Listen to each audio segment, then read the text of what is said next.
You need to hear this if you're curious about drones. How do they actually fly? Let's find out. All right, picture this. A drone is like a flying robot with a brain called the flight controller.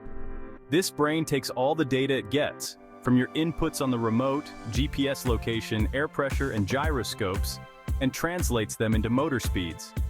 Those motors spin the propellers at just the right rate to keep the drone stable and in control.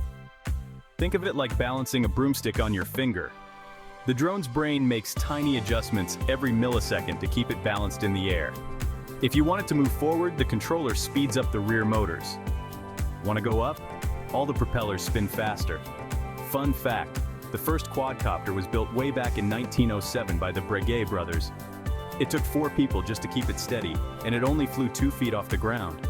So, next time you see a drone, remember, it's not just flying, it's thinking. Pretty cool, right?